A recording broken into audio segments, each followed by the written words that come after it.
Liquor scam జరగలేదంటూనే Sajjala Ramakrishna Reddy అసలు భాగవతం బయటపెట్టేశారని, డొల్ల కంపెనీలతో కోట్లు దోచుకున్నారని శాప్ చైర్మన్ రవినాయుడు మండిపడ్డారు.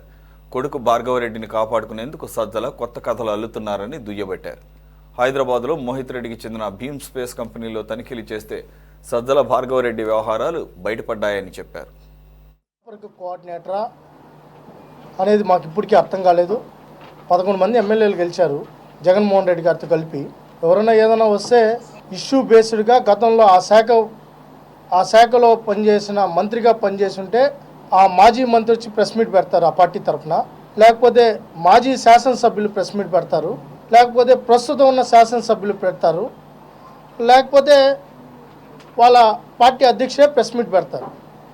లేదంటే అధికార ప్రతినిధులను పెట్టారు. ఇక్కడ కూడా కరుణాకర్ రెడ్డి గారు అధికార ప్రతినిధిగా ఉన్నారు. ఆయన కూడా చాలా ప్రెస్ మీట్లు పెడతా ఉంటారు. వాళ్ళ పార్టీ తరఫున అయితే అధికార ప్రతినిధులు పెడతారు. లేదంటే గతంలో అనేక శాఖలకు కార్పొరేషన్లు ఇచ్చారు, లేకపోతే వివిధ పదవులు ఇచ్చారు, వాళ్ళంతా ఉంటారు. సకల శాఖ మంత్రిగా గతంలో ఆయనకు గుర్తింపు ఉంది.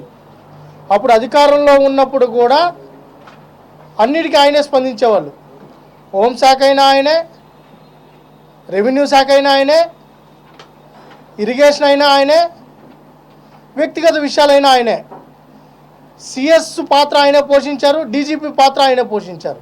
ఆయన పాత్ర ఎక్కువ పోషించేసిన దానివల్ల ఆ పార్టీ 11 సీట్లకు వచ్చి పడిపోయింది. ఇంకా మారలా. మళ్ళీ నిన్న వాళ్ళ కుమారుడి పేరు వస్తానే లిక్కర్ స్కామ్లో ఆగ మేఘాల మీద చెమటలు దుడుచుకుంటా అలసిపోయి ఊగిపోతా నిన్న ప్రెస్ మీట్ పెట్టి అవాకులు చవాకులు పేలడం జరిగింది. లోకేష్ గారిని వ్యక్తిగతంగా మాట్లాడడం, వాడు వీడు అని మాట్లాడడం, తలమాసినోడు అని చెప్పడం. అయ్యా సజ్జల రామకృష్ణారెడ్డి, ఈ రాష్ట్రంలో అతిపెద్ద తలమాసినోడు నువ్వే.